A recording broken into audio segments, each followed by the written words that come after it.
The plane was already boarding when Jacob stepped onto the aircraft, pulling his carry-on with one hand and gripping a boarding pass with the other. He had chosen a window seat, 22A, hoping to spend the next few hours reading and listening to music. He was dressed casually, sneakers, jeans, and a fitted hoodie, but carried himself with quiet confidence. As he moved down the aisle, passengers barely glanced at him, lost in their own thoughts and routines, until he found his seat and slid into it. The hum of overhead compartments closing and murmured conversations filled the cabin.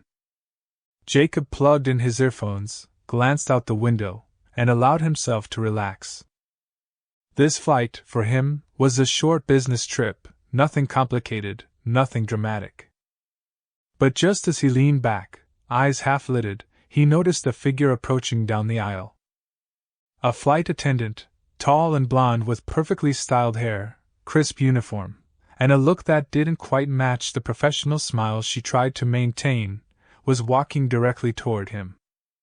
She paused at his row, looked down at him with a strange tightness in her face, and said, "Sir, I'm going to need you to step off the aircraft immediately." Jacob blinked, one earphone still in. "Excuse me?" he said, confused, glancing around as if this were a prank or some mistake. "I don't understand, what's the problem?" The flight attendant's smile tightened even more.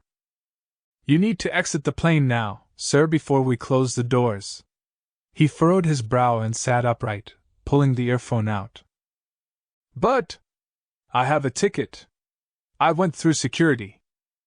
"I'm not doing anything wrong. Why are you asking me to leave?" She glanced around nervously, as though checking if other passengers were paying attention. Some were craning their necks, sensing tension in the air. "Sir, please don't make this difficult," she said sharply.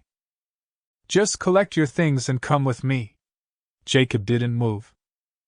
His voice was calm but firm. "I want to know why." "You're telling me to leave, but you haven't given me a single reason." "I've done nothing wrong. What's going on?" Her eyes narrowed just slightly. "I'm not required to explain." "You're being asked to leave. That should be enough." Jacob's confusion was quickly morphing into something else. The realization was like a slow burn, creeping up the back of his neck.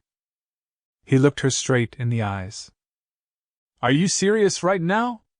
You're just gonna kick me off the plane and not even tell me why?"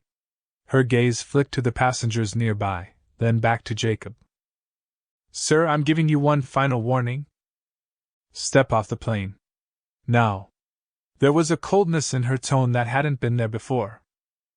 Her voice dropped just enough that only he could hear. "We don't want any trouble.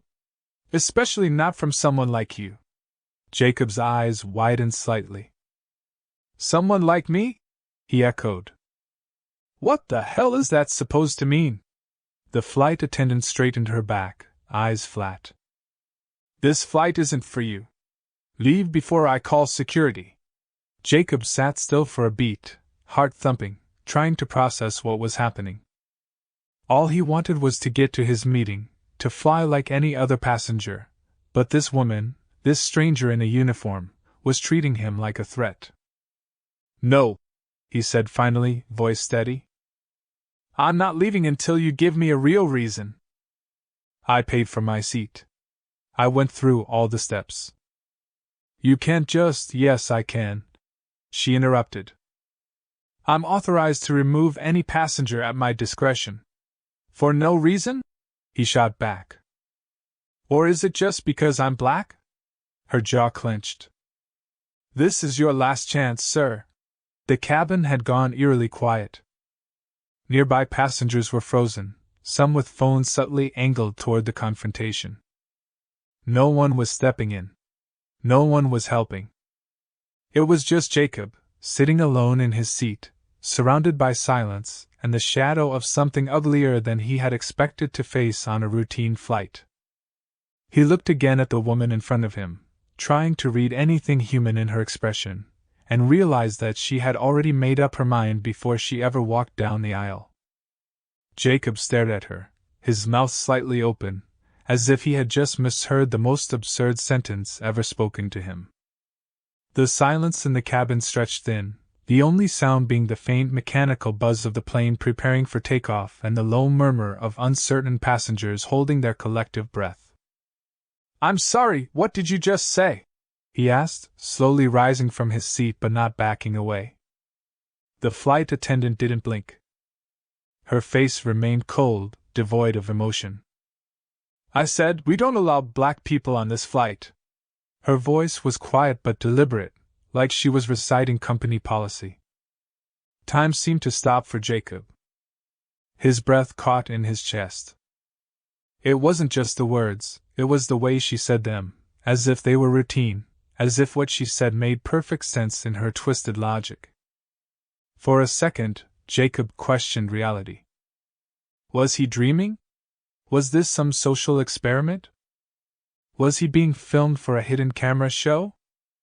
But the looks on the other passengers' faces told him it was real. The man across the aisle looked away, the woman next to him pulled her child closer, someone near the back lowered their phone as if afraid to get involved. "You're kidding," Jacob said, voice low and tense. "Tell me this is a joke.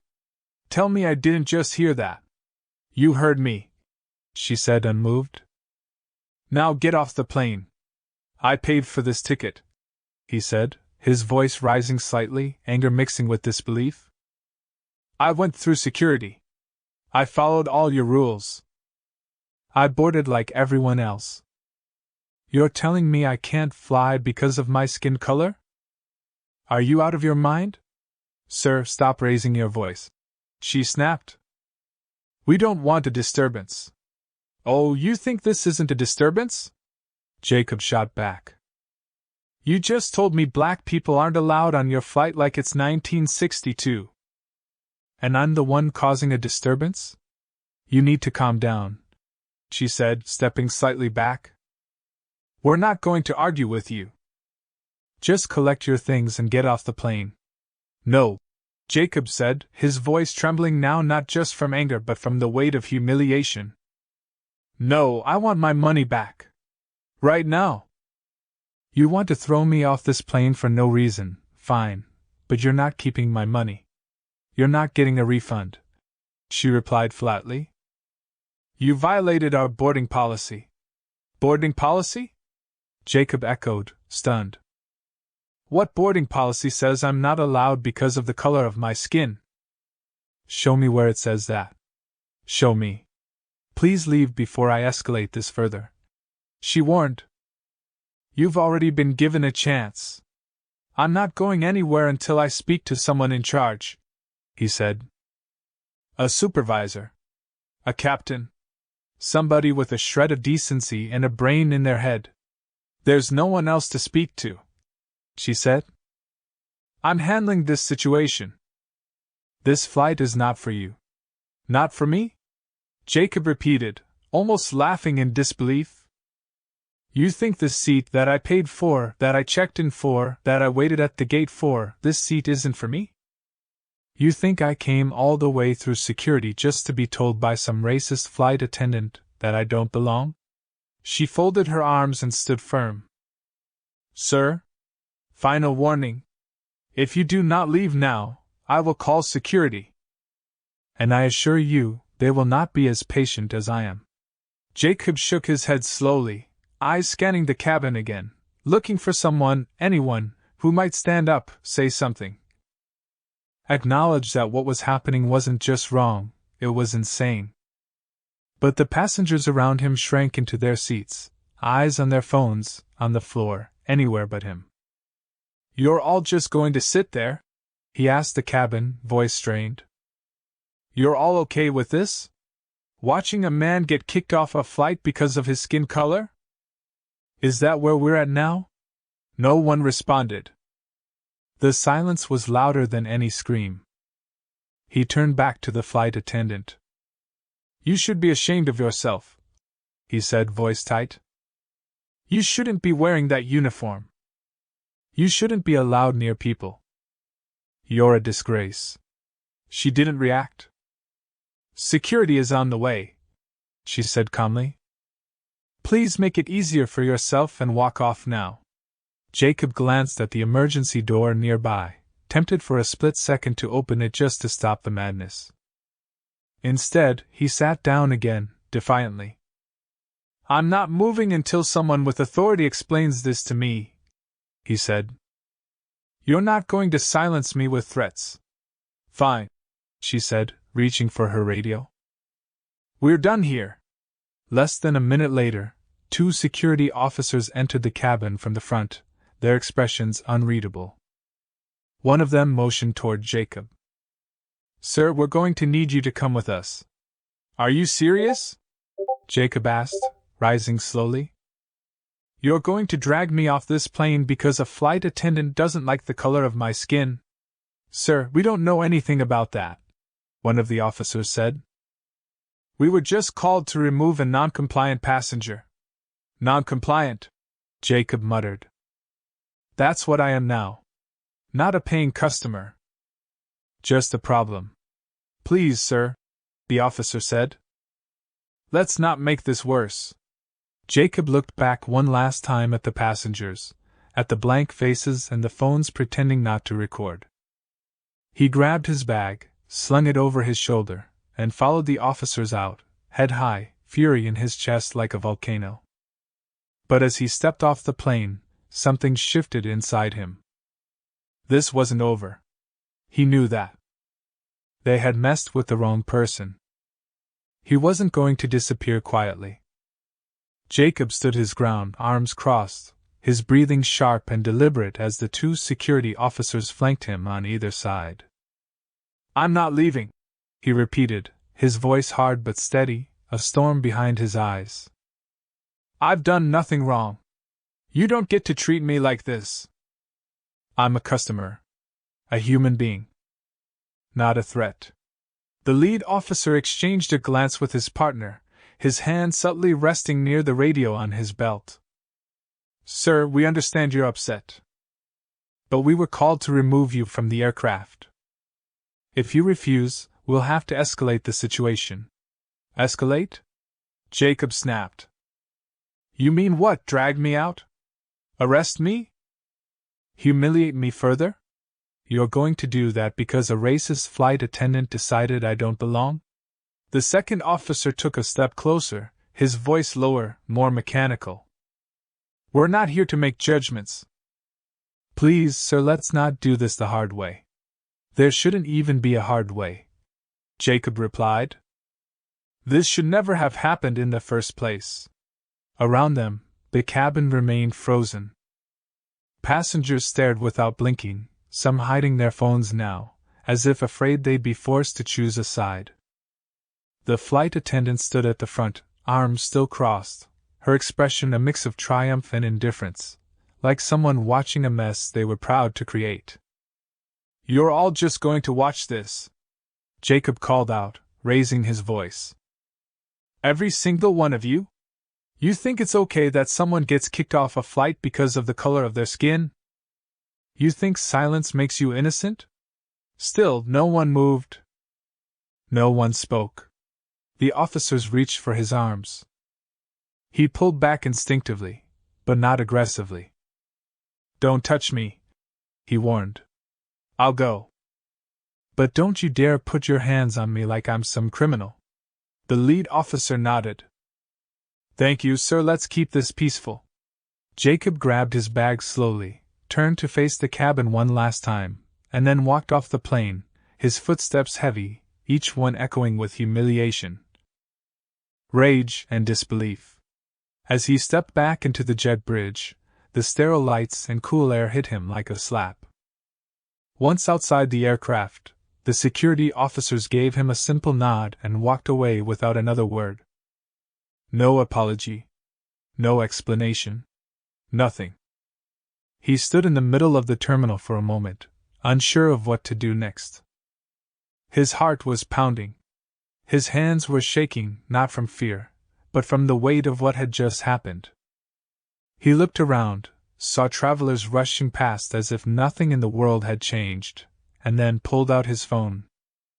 The screen glowed in his hand as he dialed the number for airport customer service. When a tired voice answered on the other end, Jacob spoke with a clarity that left no room for doubt. "I need to speak to someone in charge. Immediately.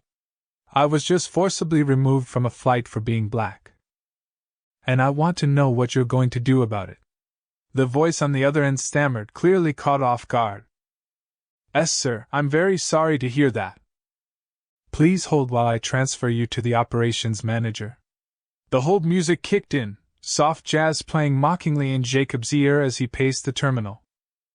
When the manager finally picked up, Jacob laid everything out in detail: his ticket, his behavior, the words the flight attendant had said, the way the other passengers sat frozen. The refusal to refund his money. He didn't yell. He didn't beg. He spoke with a chilling composure that made every word land like a blade. The manager listened silently, then asked for his flight number, his name, and said they would begin an internal investigation. "That's not good enough," Jacob said flatly. "I want this escalated. I want names. I want accountability. If you think I'm going to walk away quietly, you're dead wrong." The manager assured him that he would be contacted within 24 hours. Jacob ended the call, but his anger didn't subside.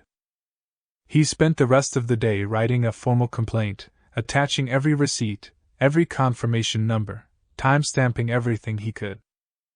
He posted his story online. It spread like wildfire. By the evening, he was receiving messages from journalists, civil rights lawyers, advocacy groups. The incident had sparked something. It wasn't just about him, it was about the system, the silence, the casual cruelty that so many had experienced in one form or another. That night, Jacob barely slept. He kept replaying the scene in his head, over and over. The face of that flight attendant. The coldness. The silence of the other passengers. The weight of being made to feel small for simply existing. But he also felt something else. A fire. He knew that this wasn't over. The next morning, just after 9 a.m., his phone rang. It was the airport administration. The voice on the line was tense but respectful. "Mr. Jacob, I wanted to inform you personally that we have completed a preliminary review of the incident that took place on Flight 374 to Denver. After examining the reports, reviewing passenger footage, and speaking with the crew, we have made the decision to terminate the employment of all involved staff members from that flight, including the flight attendant in question." Jacob blinked. "You fired them?" "Yes, sir, we have a zero-tolerance policy for discriminatory behavior. What happened to you was unacceptable. We are deeply sorry." There was a pause. "We are also issuing you a full refund for your flight, and an additional compensation of $5,000 for the distress and inconvenience. You will also receive complimentary tickets for future travel with our airline, should you choose to give us another chance." Jacob didn't answer right away. He stared out his apartment window at the rising sun, feeling something shift in his chest. It wasn't closure. Not yet. But it was a step. "Thank you," he said quietly. "But I want a public statement. I want people to know this wasn't swept under the rug." "Of course," the voice said. "We're preparing a statement now. Would you be willing to speak to our media team about your experience?" Jacob thought about it. The humiliation still burned, but so did the truth. "Yeah," he said. "I would."